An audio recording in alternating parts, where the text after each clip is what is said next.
Hello hi అండి, అందరికీ నమస్కారం. Welcome to Sudha's kitchen feast అండి. ఈరోజు మా ఇంట్లో మార్నింగ్ బ్రేక్ఫాస్ట్ స్పెషల్ ఏమో రండి చూసేయండి. రండి రండి. గుడ్డు దోశ వేస్తున్నాను. చూడండి ఎలా వేస్తున్నాను.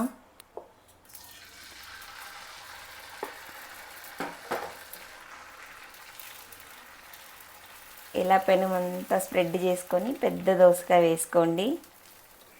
ఇందులోకి గుడ్డు వేస్తున్నాను. ఆనియన్, పచ్చిమిరపకాయ, కొత్తిమీర, గుడ్డు, ఉప్పు వేసి బాగా కలిపాను. అది ఇందులోకి వేస్తున్నాను.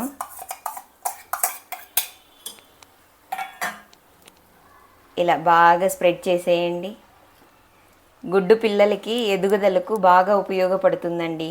ఫ్రీక్వెంట్గా గుడ్డును పిల్లలకి ఏదో ఒక రూపంలో ఇవ్వండి. ఎయిదర్ బాయిల్డ్ చేసైనా, లేకపోతే ఎగ్ బుర్జీ చేసైనా, లేకపోతే ఇలా దోశ వేసైనా చేసి ఇవ్వండి.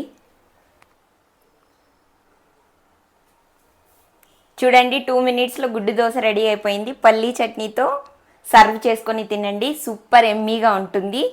చిన్న వాళ్ళకే కాదండి, పెద్ద వాళ్ళకు కూడా ప్రోటీన్ చాలా అవసరము. కంపల్సరీ 2 గుడ్డుల్ని తీసుకోండి డైలీ. స్టే హెల్తీ అండి. మీలో ఎంతమందికి గుడ్డు దోశలో ఆనియన్ వేసుకోవడం ఇష్టమో కమెంట్ చేయండి. ఫైనల్గా వీడియో నచ్చితే లైక్ అండ్ సబ్స్క్రైబ్.